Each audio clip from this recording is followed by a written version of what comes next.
Hello, everyone. I was bopping to the little text to table intro there. Welcome all. As everyone joins in from wherever you're joining us from, Facebook, YouTube, all over the interwebs. How y'all doing? How's everybody doing? We're good. It's been a while. We haven't been at the table together in a minute, feels like. So I'm glad to be back.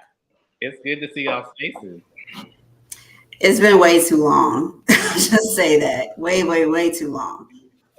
Well, if you can't already tell, our table got a little bit bigger today because we have some special guests with us joining us at the table. It is Offor Walker and Shavon Bell, and Offor is founder and CEO of Offor, and Shavon is senior talent advisor.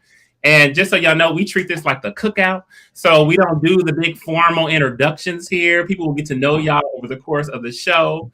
But I did want to give the context of why y'all at the cookout today. And that is, Offor and I have a mutual friend. We didn't know each other and we got connected. And in this moment of like DEI and everybody saying a bunch of platitudes about what they're committed to, and I'm just working on this and that. I just don't know how to do it. Offor and I were just talking, and what she's done at Offor and how she looks at talent and recruiting and just work in general. And same with Shavon as well too. When we talked, it is rare to just immediately hear somebody that gets it, that gets the experiences of people of color and leads with that mindset with no excuses, right? Like, this is what you're supposed to do. So that when we had that conversation, I was like, oh, we got to get y'all to the table. Shavon, we got to get y'all to the table. So we're so glad to welcome you here.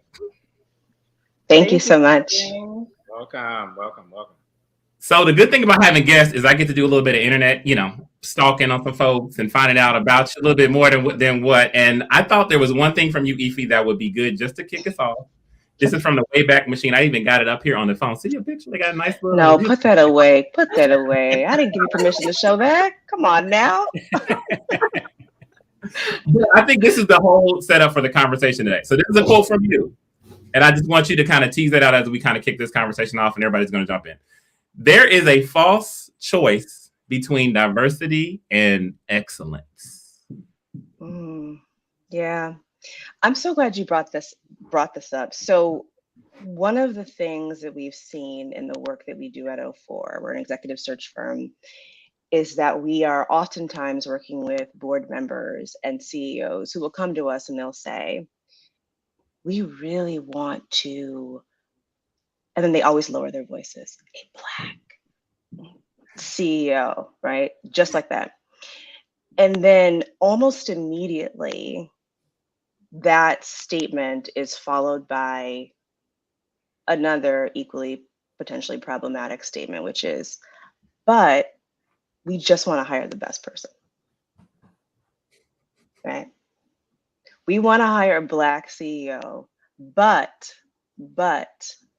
we just want to hire the best person, right? And so what we've seen over time is that whenever the conversation about equity is coming up or DEI is coming up or hiring, candidates from diverse backgrounds, is that oftentimes there's this false equivalency that if you're thinking about creating a more diverse pipeline, if you're thinking about creating a more diverse pool, well, then you are obviously lowering the bar. You're obviously okay with excellence not being on the table. And we obviously reject that. And I think everyone in this conversation, we reject that notion. And so that's really what that quote was about, which is to say that, first of all, we know that's not true. And second, there are Harvard School, articles upon article that talk very specifically about how more diverse slates actually require hiring committees to be more rigorous, right? The bar is actually raised when that happens. So that's what's behind that quote. So you almost sound from a preacher, so I immediately was like, can the church say we reject that? Hashtag, can we reject that? Let's print. that was a word to get us started. That was pretty powerful, Efi. So thank you. Of course. And I think for me, Michelle, Dante, and Irving, we've experienced it in many different ways. So can relate to that totally. And I'm sure people in our viewing audience can relate to that as well. And it's problematic. And I think it became even more problematic when 2020 rolled around, right? Because everybody hopped on the bandwagon and made all kinds of commitments. I want to diversify my team. I want to be more intentional about making sure that there's at least a diverse pool of candidates to consider for these opportunities. And fast forward, here we are, and I ain't seen a changed landscape. It just got let's just be honest. Yeah. So what's been happening? It's like you've had 2 years, and certainly hiring at any level, but at the C-suite level, at the CEO level, it's even more challenging.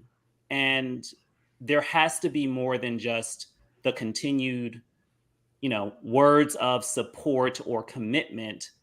Show us with the actions, and there's a lot of work that still needs to be done.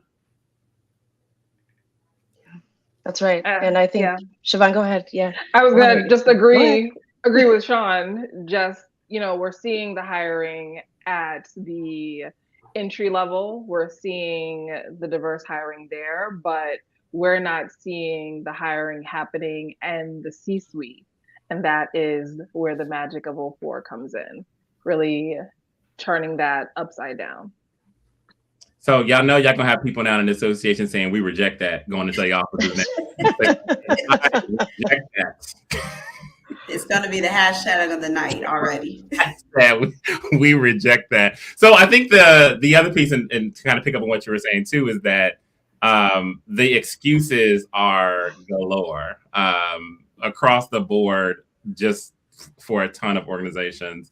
And one of the things that was really almost unheard of, I mean, even as a person of color, just to hear it vocalized as sort of a mission of organization, was Offor and what you've founded centers the candidate. And I think other organizations, both recruiting and non-recruiting firms, I think they do that. But talk about the Offor process. Either one of you talk about the Offor process of what that actually looks like in real terms. And this is, I should clarify, this is a group that would love the specifics. So don't feel like anything is too wonky in this, because I think the better clarity around this, again, hashtag excuses, I think you all are showing an example of what that could look like. Shavon, do you want to talk about the centering of the candidates piece? And Yeah, I'd love to. I think that centering the candidate really comes down to front end transparency. And we were talking before we came on live, and we heard from you all that you've all been in search processes before, and you sometimes don't find out who the hiring manager is until you're 10 interviews in. You don't find out that finances are in horrible shape until you get into the organization. You don't find out a variety of cultural things that can impact your success. And one of the things that we really care about at Offor is this container of care. So front end transparency, letting you see how the sausage gets made, and pulling back the curtains and respecting you as an individual so that you can make the best decisions for yourself. Typical search process, the recruiter, we hold all the knowledge with the hiring manager. We're here to disrupt that. Hashtag we reject that at Offor. We want you to know we want to give you all the tea, so that you can decide, you know what, I may not be the best person for this role. I don't see myself being successful here. We don't believe in forced marriages. It's really about making the perfect match between you and in the organization. Where were you? Is there a tambourine? I'm like, where were you when we were all going through this, right? Because we weren't centered as the candidate. We weren't any of that. And, I saw Lowe's comment in the chat about, what does it mean when there's an all-white search committee and all-white board, and then they say they want a diverse candidate? Now, I didn't have them saying they wanted a diverse candidate. That was my situation for 2 CEO jobs. But once they got me, then it was like, oh, and she's Black. That's cool. I'm saying, so we got another thing. But it definitely shows up, you look in side eye because you're like, do you all really value this? And what I look at my current association, they wanted a diverse candidate. And what I loved about them, when I walked into that interview, the search committee was racially diverse. And I literally stopped walking at the door. Like, I stopped and was like, oh, like you think but then you see it. And I'm like, is that 2 Black men? And Asian? Like, what? You know what I mean? And so it was like, oh, this is something going on here. And I had always had all white men search committees and boards. So that said to me in the first 5 seconds, this association does want diversity and they do value this. I don't know how much, we'll find out in the interview, but at least off the gate, you have that reassurance. I know for me, I've been in that situation multiple times where the search committee is all white, and in the past, I hadn't really thought about it until now, but in the past, what I realized is on my own part, my own growth, I've never felt like I could walk in and be my authentic self, right? I felt like I need to walk in here and be the best white man I can be for them. You know what I mean? Because I need them to be able to relate to me, because I felt like boards choose people they can relate to and that they like. And so I'm in here doing my best, showing my best white man impression, to get this job. And but on the piece of the search committee, I feel like when there's no diversity and they say they want a diverse candidate, I don't know that they're ready for that, because if a candidate is authentic in themselves, they will feel disconnected, especially if they're not used to being around a candidate with a diverse background. You know what I mean? If all of their colleagues are white, if all of their friends are white, they're going to gravitate towards someone who looks like them, who has the same interests as them, those types of things. So it's always been a struggle and a challenge for me until now, where I've reached professional maturity to be like, if I can't be myself, I'm going to just skip the search. You know what I mean? And what I love about the client readiness is that, Shavon, when you talk about it, you have a system in place. It's not just a platitude of we center the candidates and it's kind of this large kind of value system. And we had a question, I think, from Tamika, which I think ties into this about assessing, like, how do you vet and assess client readiness? And I think you all have a very specific process in what that looks like that to me sounded very different. So talk about that. I appreciate the question. And also, Dante, as I was listening to you talk about the experience of feeling like if you came in as yourself, that there would be this disconnect. And we all know that it's a feeling, and it's also just backed in data, right? I mean, I don't know what the study was a couple of years ago, but something like 70% or 70 or 80% of CEOs, when asked where their best candidates come from, said their network, right? And so when you look across our country and you think about who's leading, right? Who are these boards? Who are the executives? They're the ones reaching out to their existing network, and then you couple that with the fact that the average white person doesn't actually know any Black people, right? And that's also backed by research too. So that experience is very real, and we've seen it play out firsthand. And so, to your point, Irving, around how we think about this at Offor, it really begins with an understanding that this is reality, right? And so we have to design with us in mind. We can't continue to play the search game as it's been intended and as it's been designed. And so what we did was we said, look, when new executives don't work out, it's usually not about talent and skill. It's usually because there's a gap between expectations and reality, right? There's a gap around the politics of the organization, the culture of the organization. It's not about competence and skills at that level for the most part. And so how are we going to get people the information that they would have discovered in the first 30 days? So what we decided to do was to put in place a talent and culture audit. So at Offor, before any client will work with us formally, before we'll go into the market with you, you have to do a talent and culture audit. We have to understand what's in your water, right? We have to understand the unspoken rules of success. Who gets promoted here? Who makes it, right? You know, who's left your organization recently and why? What's underneath that? We have to understand people are thinking this new job is, right? So oftentimes when an organization is struggling, that's when they're more willing to hire a Black leader, a leader of color, right? So we need to understand more about that runway. We need to understand what's in the closet, and then we need to talk about those things, those hard things up front, and have a conversation with you about those things. So anything from this role is actually 3 jobs. It's a setup, right? All of those pieces, we have to have that conversation up front before we can even play the game of, you know, leading an executive search for you.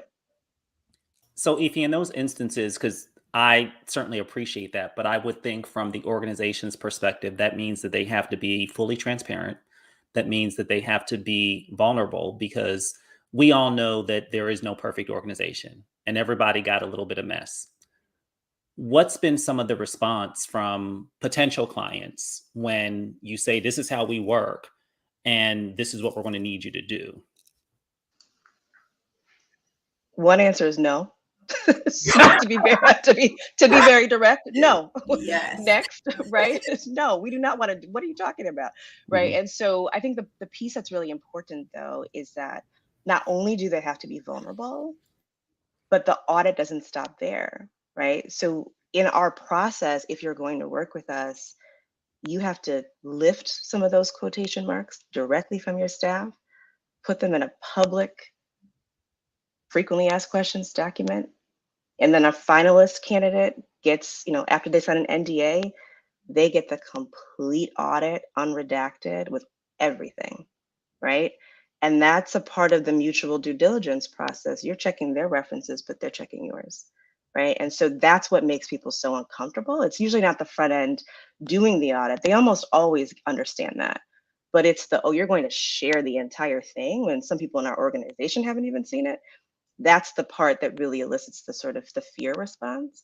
Then there's another set of organizations that say, you know what, we've been at this ourselves and it hasn't worked, right? And so it's time for us to consider something different if we're expecting to get different results. And then the final thing I'll say is that at the end of the day, board members, you know, executives, you don't go through, you know, a search of that sort of expense in terms of time and financial resources because you want someone to fail, right? So if you understand that this is going to increase the likelihood of this person actually staying because they're coming in eyes wide open, then people are more willing to have the conversation about how this might be beneficial to them. You know what I love about that is like all of this, and this is, everybody knows this. I really got and still get annoyed about, again, all of these performative actions, right? And then I think, you know, we've gotten a lot of inbound. People want to know very specific details, like what's the data, what's the metric should we set for DEI, and they want to really get into the weeds. And to me, this is where I think the real nature of that sincerity is. It's actually not what's going on in your organization. It's if you're willing to say yes to that type of process, right? Like, it doesn't even matter what you have done before. It's the attitude. Like, if you have a visceral no to that process or sharing that data, you're not serious about DEI. If somebody is telling you, we come from a marginalized background, it's typically a setup anyway, right? These are the things that we've discovered to break those systemic barriers. And if your answer is no, you ain't serious. That's exactly right. And we've actually had clients literally say, there's one potential organization that, you know, did the whole song and dance, and then they sent us a note and said, so if you ever decide to change your business model, right, entire business model of over a decade, please let us know. At that point, we would love to work with you, and specifically removing the talent and culture audit. I didn't even respond. That's an answer. Yes. That's a read. Wow. I'm with that. I'm with that. They need to hear that because we all know that this was all, it just got cool to do this 2 years ago. It's fading, right? They're like, we did enough, right? We got a diversity committee. We hired a diversity director. They don't even know what to do. Yeah, we got a black CEO and CEO like, what am I doing here? They don't even know what to do because they didn't change the culture. Yeah.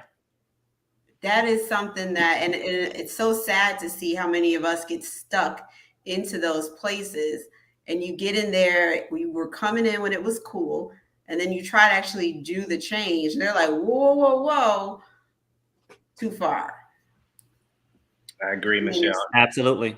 Ify, what also resonated with me and what you just said also was that you made a comment about sorry, I'm losing my thought here.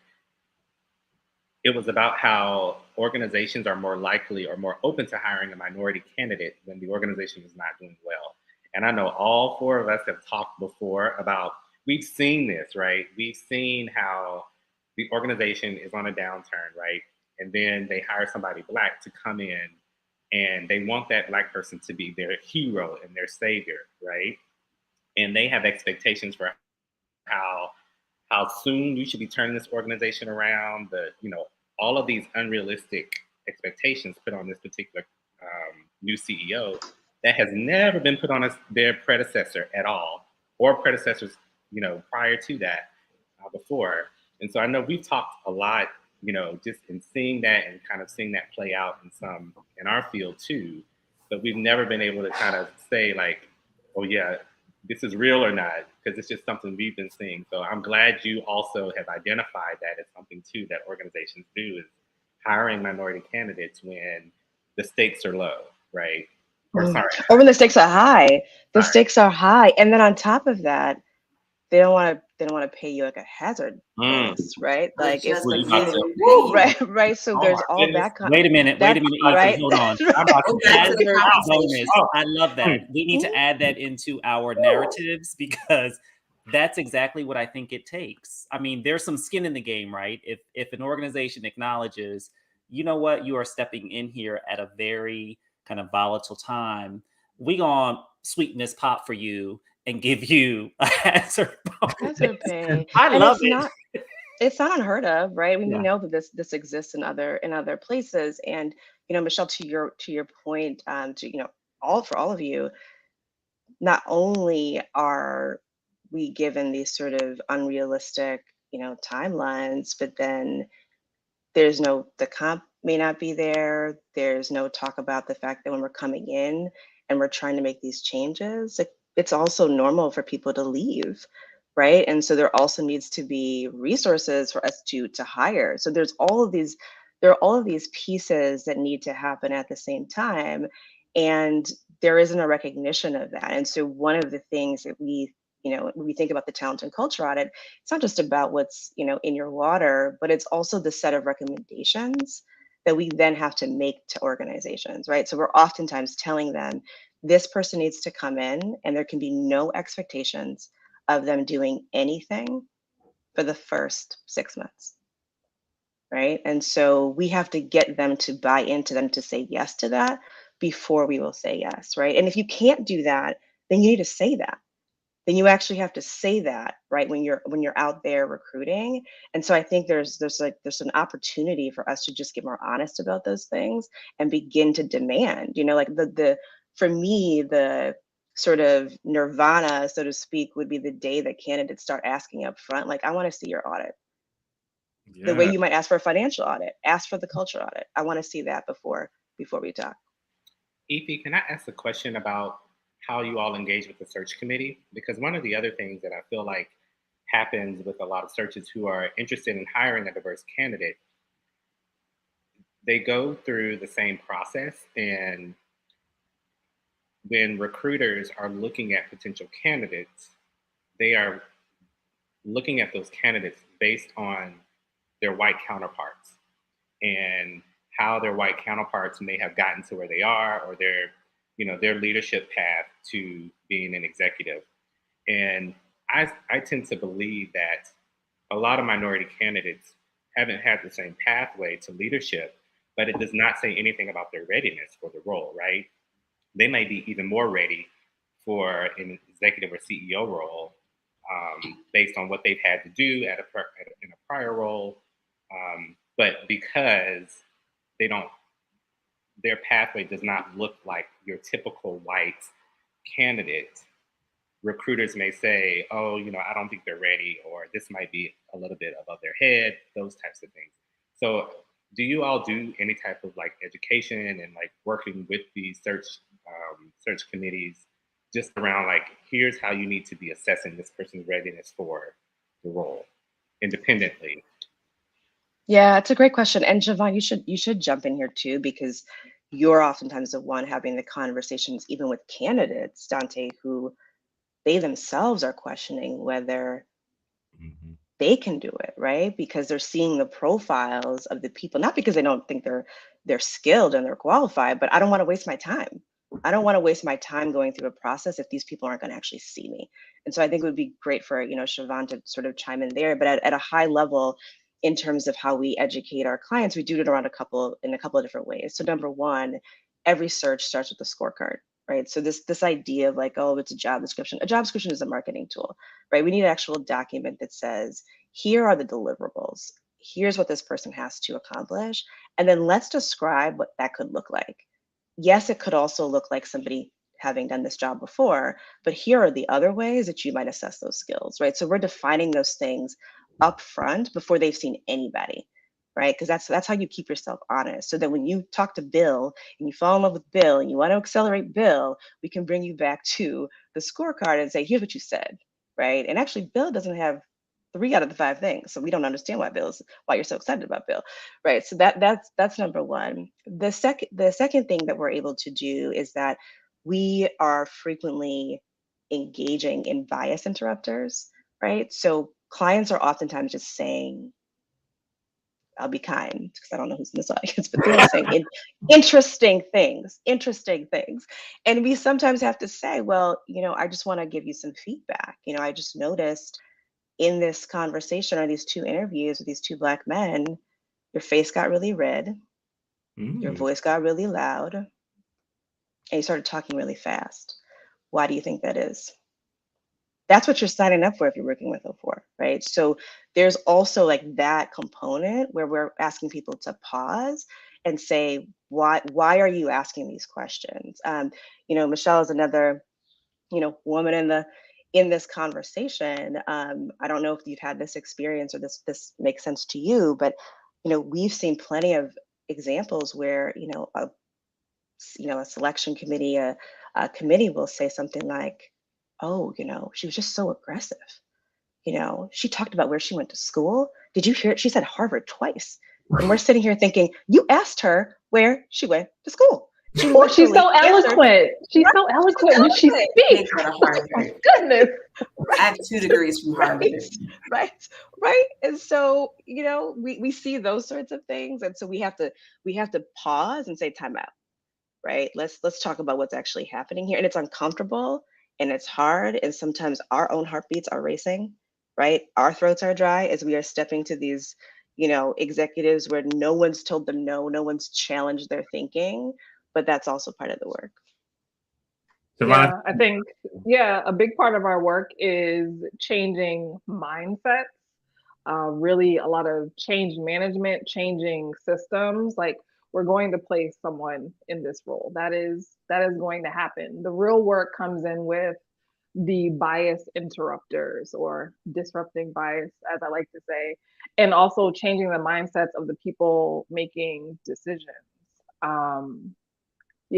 It's about that work. Like, how do we change people's minds about the way that they're approaching recruiting?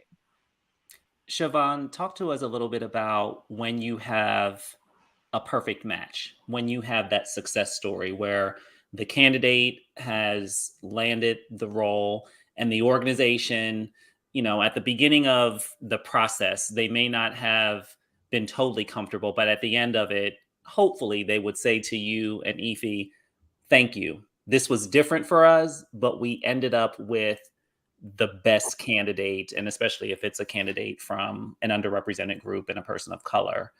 do you have, I mean, you don't have to give us specifics like the name of the organization, that sort of thing, but maybe share a story how that has worked out. Because I think, hearing you all tell your story, I can understand how organizations would shy away from that, but clearly you're good at what you do. And there are organizations that listen to you and kind of go on the journey to get to that point.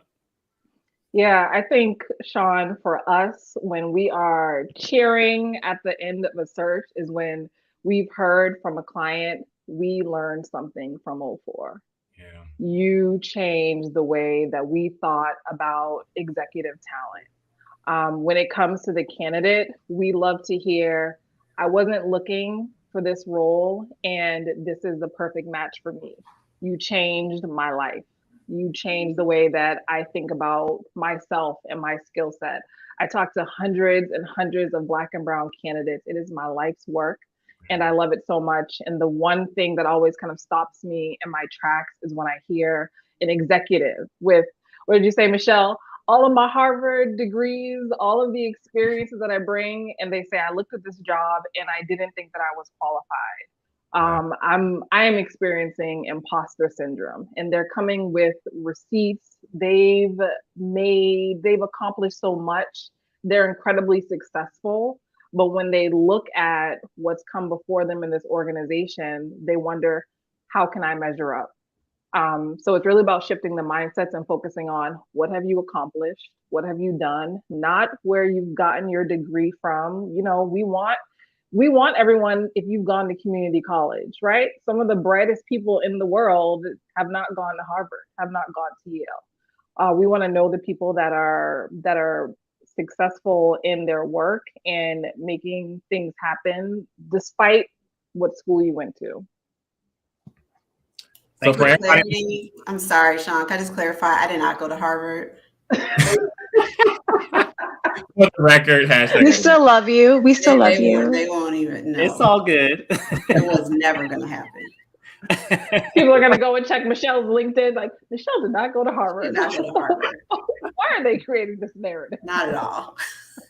So again, for those keeping notes, when people say, I don't know what to do, even in this last, 20 minutes, I heard bias disruptors, a container of care. We heard talent and culture audits, which I love digging into this because, again, it's giving these, like, I ain't got time for these excuses. Y'all don't watch the Tech the Table episode. People have told y'all stuff to do, so stop emailing us stuff that you know you can do. All right, so then the other thing I do want to get to, because I think we may have different opinions on this. I think one thing that Offor does, and this is a growing conversation as well, too, is around paying candidates for their time. So I'll let you elaborate on that, because I think we all may have different opinions on that. Like, that was kind of a eye-opener for me as well, too, also in this role. So go ahead and talk about that, too. Shavon, do you want to take that one? You want to talk about it? Yeah, absolutely. I have recruited over multiple industries and sectors, and never have I ever, I think we've all played that game, never have I ever come to a place like Offor where we insist on and strongly suggest that clients pay candidates for their work. So I've heard you all say that you've been in search processes, and probably some of the listeners too, and you get to the final interview and they're like, okay, we want you to put together this 20-page report with all of the slides and then come and present it to a panel of 30 people. And we're not going to give you all of the context, but we expect you to shine and do amazing. And shout out to Tamika for the comment, no free labor. No free labor. You must pay Black and Brown people for their labor. That is, yes.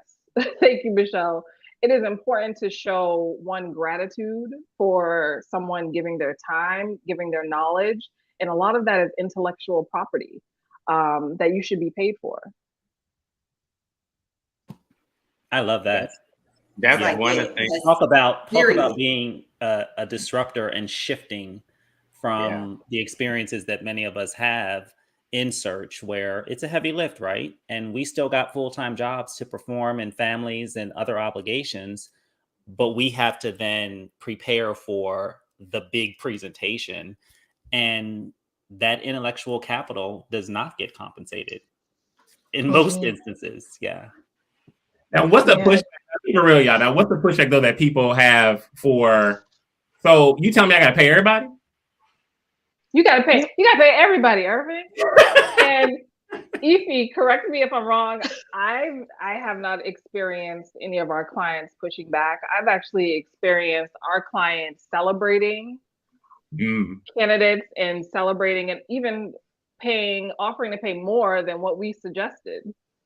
Really wanting to double down and affirm that they respect the work that the executives are doing. Now, what about, have you heard anything from the candidates that you placed, how things are going for them compensation wise after their first year? Are they getting the same type of raises and bonuses maybe their predecessor that looked a different way was getting?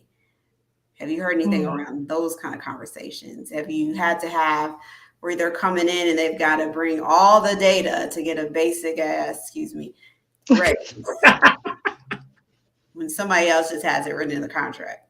All the data. All the data, all the surveys that they don't even know how to read. So what I'll say a couple of things. So one, on the compensation front, it's really interesting. So what we've observed is that a couple of things happen. So one, by and large, CEOs of color are underpaid, right? So we've actually looked at some of this, and a lot of our work is also in the nonprofit sector. So I should be transparent about that. But we've actually had to, so a couple of things play out. So one, what we find really fascinating is that when we are working with a CEO, and oftentimes a CEO of color, and they are trying to hire for their C-suite, and we have to talk to them about how that compensation for their C-suite needs to be adjusted or bumped up. We then now are entering a conversation about their compensation. Wasn't the intention, but then we're in the position of actually having to tell them, you're actually underpaid. And let me show you by how much, right? And so that's number one. Number two, there's often, Michelle, to your point around the work that needs to be done. Yes, we have seen that, where people have to bring in the receipts and the data and show. They have to be the ones almost doing their own compensation study, right? Saying, okay, you all won't run one, so I will do it, right? So that they can make the case. It's unfortunate, but yes, we have absolutely seen that happen. I did want to talk though about, Irving, your point earlier about, do you have to pay everybody? So I do want to be clear, because I don't want everyone to walk away thinking that's the case. So you have 100 applicants. No, you're not paying everybody $1,500 a piece for their candidate exercise. Absolutely not. The way that it's set up at our firm, it's for the finalists, right? You don't ask 100 people to complete a work product. You ask the top 3, right? The top 4. And in that instance, it is a requirement. You pay all those people. Love this. Love it. Love it. I have a question for you two though. How is your compensation? Do you know if you're getting pushback on what you asked for compared to other search firms? Oh yeah, of course. All the time. Absolutely. Yeah, all the time. I don't even talk. I mean, I just say, you know what? I can refer you to 2 other. We don't even, it's not a conversation. That's for sure. It is these are the numbers. And sometimes people will say, so let me do the math really quick. And I was like, I can tell you the math. Literally, the numbers are in the deck. And I'm like, so I know you can read, right? But you want to make me say it out loud? That's fine. I can say it out loud. And then there's this awkward silence where I guess they're expecting me to explain myself, but there's no explanation. There's nothing to say. You know how much you pay these other firms. So let's not even have that conversation. And number 2, you came to me, right? You came to us, right? So it's not even with a I know that probably sounds really arrogant, but that's not how I mean it. No, it doesn't. But it's you see what we do? We think because we got confidence, we got to be arrogant. No. Yeah, see? We have been told, Shavon knows this. So we have been told. We have been told. Well, go ahead, Shavon. What have we been told? Go ahead, tell them. What have we been told? We have been told that maybe our process and the way that we approach our work, that we can be a little arrogant. Okay, then don't work with you then. You've been in conversation with us this whole time. What would you say? No, don't do that to them. Don't do that to them. No. This is but this. So what I love about this is there's people in organizations that are frustrated right now because this is what particularly this happened right after Black Lives Movement. We don't know what to do. It is so hard. DEI. There are people in organizations, and I think Ify and Shavon, your stories embody this. You didn't start here to found this company. I'm sure that experience happened over the course of time about actually, no, I see what the right thing is here to do. There are structural barriers as to why I can't get it done. Therefore, I need to go launch my own thing to do it. Right. And so that is what I like. It's not arrogance at all. It is literally happening in organizations across the board. There are people in your organization that know exactly what to do. They need the autonomy, space, and power to do it. Sorry, y'all. That just got me. The texts are flying. I don't know if you all hear the ding. The texts are flying right now. Not. That's real. It's absolutely real, and yet people still have that's still a part of the conversation. And so, for us, we've just had to say, look, here's what we do, right? And when you're ready for it, like, we are here, right? And sometimes organizations, for very valid reasons, have said, like, we actually can't. We don't have the budget for it now, right? And then they come back. They come back, and it's not like, oh no, you said no before. Absolutely not. Like, we understand that there's a time and place, or when it makes sense. What we're not going to have a conversation about, though, is when we already know the numbers for our counterparts, and then it's just, I had a board member reach out, and he said, midway through the conversation, he literally said, "So wait a minute, like, this is your firm?" And I don't know. I think I might have gone off camera. I might have gone off camera. So, and then I wrote a post about it, right? I was just, so there are things like that still happen. So I think a big part about the process, which kind of brings it back to, what I think is really different. And I actually said this, but I don't think we talked about it. But a big part of your process is around kind of what you both have coined the container of care. And I think it would be good just to kind of verbalize what that is. And there was an example of that coincidentally was modeled in Judge Jackson's hearings that I think kind of dovetails that. So I'll let one of you kind of expand upon that a little bit. I'm happy to kick off around the container of care. I think at its most basic form, it's about treating people like human beings, right? So container of care 404 is, you are actually going to hear back from us if you've engaged with us for a search. We're not going to ghost you. You're not going to have to email us a million times to figure out what's happening with your candidacy and what's happening with the search. And then back to the earlier point, just around transparency. We share as much as we possibly can up front. We even do our own podcast, although it is not as sophisticated as Text to Table, but just another avenue of sharing information that you wouldn't typically hear until you are 5 interviews into a search process. And the last thing that I'll say before handing the mic to Ify is just around, and I shared this example with Ify earlier, giving someone a real human being to talk to. When you call your bill company or the credit card company, you're like, operator 0, put me on the phone with someone live. We make sure that you have access to us to talk to us about this opportunity, and really demystifying the process of engaging with an organization and figuring out, do you even really want this job? Do you want to spend the 2 to 3 hours that it's going to take for you to update your resume, put together your materials? It's really just about treating you like an actual human being. Plus one to all of that, Shavon. And I would just add, in addition to that, there's an element of also understanding, not only treating you like a human being, which is certainly, but also understanding the experience as a person of color, right? And being able to say, what would I need, right? Like what would I want? And we recognize that there's oftentimes, you know, sort of this back channeling that happens with a lot of organizations, and they act like the hiring process is a meritocracy, and it's not a meritocracy, right? There are some people who have access to more information than others, right? So how can we get you that same level of access? We know that other people are getting courted, right, in a way. And so our clients, we require that our clients have a virtual coffee chat with anyone that we send to them. They're not allowed to say, I'm not interested, right? You cannot do that, right? So we're building into the process things that we all want, we all deserve, and they're happening for everybody else. And so they should also happen for us as well. Okay, Offor.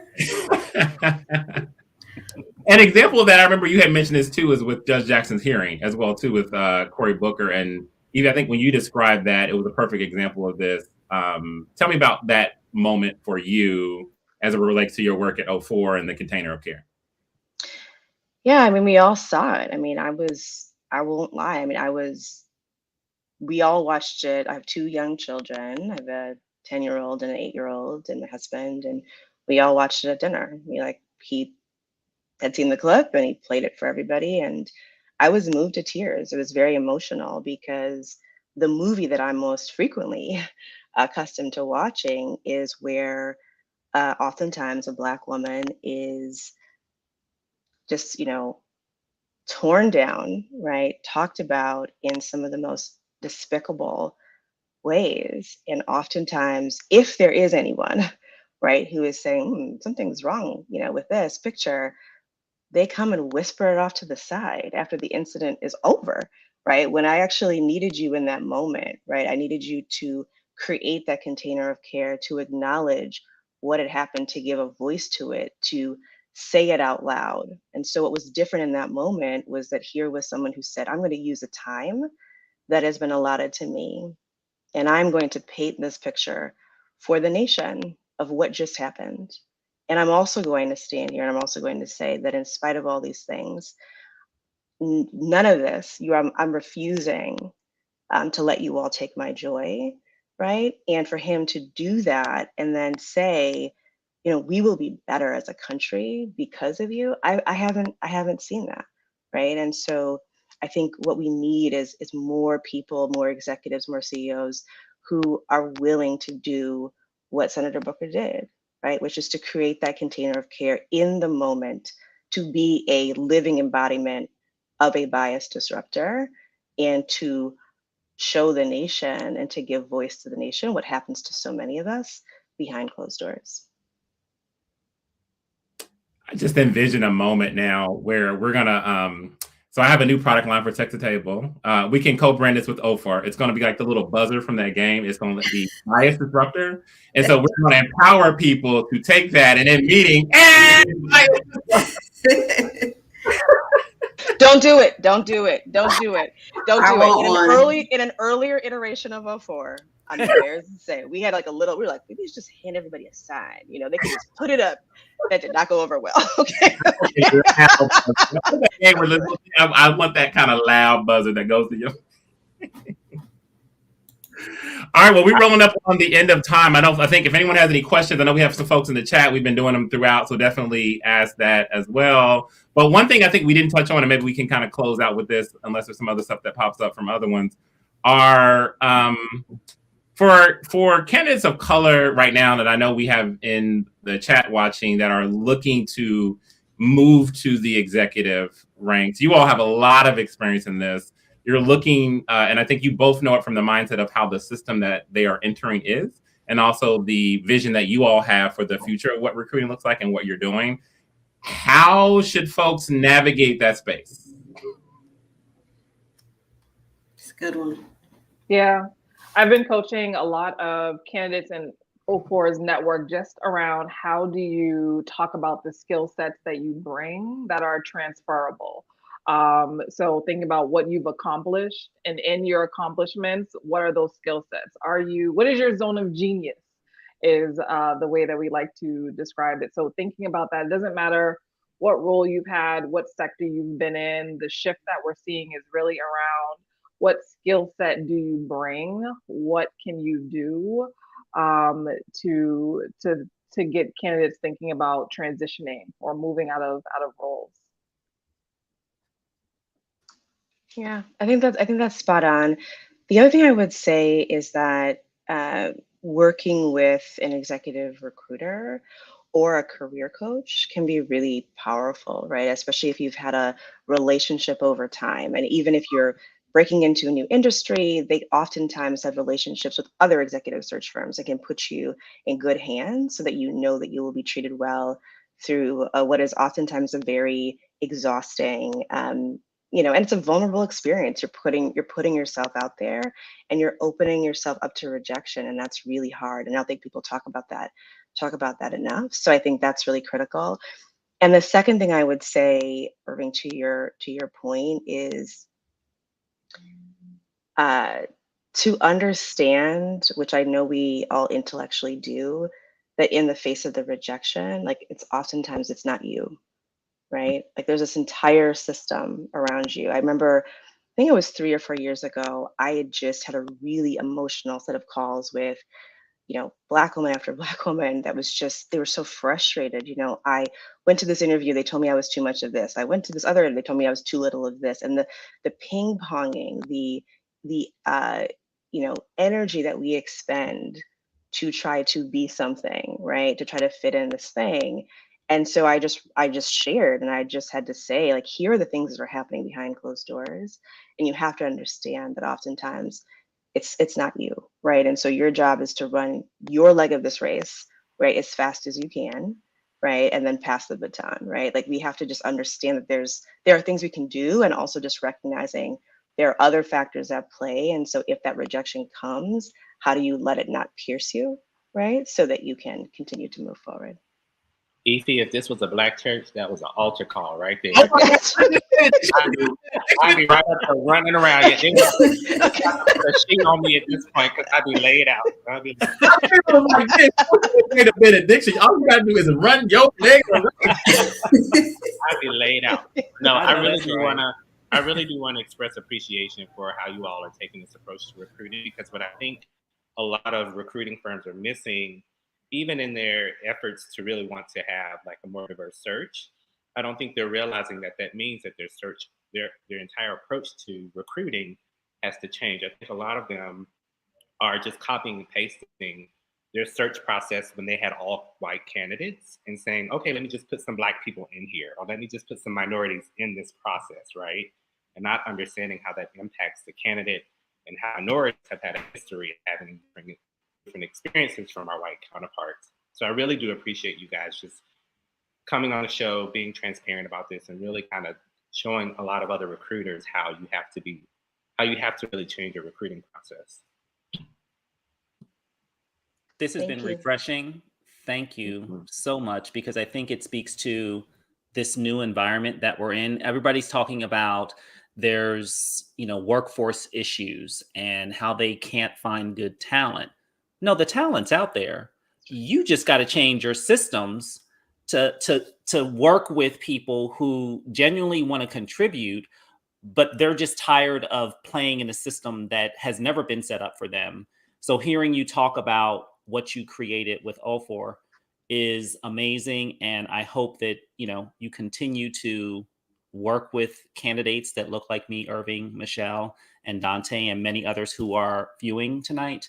But raise the bar for all of these other firms that they got to change, because the world has changed. And if you want to be successful and you want to lead, you got to get that talent, and that talent is out there. You just got to look for it in the right places.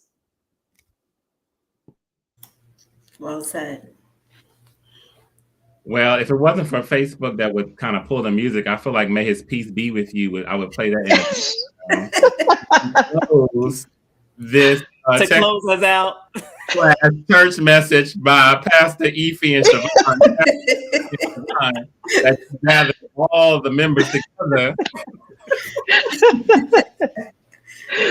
And then I would close, and I will spare y'all a song from me. But I want to thank I feel you. like the organ needs to start playing right now. There you go. Yes, the organ. Cue the organ. Bring on the second offering plate. Let the ushers march toward the door. No, it does not say enter property. But no, seriously, thank you both. And to kind of echo what Sean, Michelle, and Dante said, I also think, and again, speaking of the sermon, I feel like the Lord is calling me that I think the other reason why you were on here is that there's somebody that you are inspiring, that they actually know what to do. And somebody, the Lord, some higher being is calling them to go it out on their own, right? And really set the path. And both of you are an example of that. So that is my divine message that I'm going to give this right now and let it bless whoever needs to bless. So thank y'all again for coming to Text the Table. Apostolic Ministries Church of God in Christ. Right. Make sure to all of us on social, our email. We'll definitely keep this stuff out. We're going to keep it fun. We're going to keep it real and have more conversations like this. Ify, Shavon, thank you. Thank you. Thank you. Thank you. Bye, Thank everyone. you. Go Bradley. I go to Bradley and then go Howard.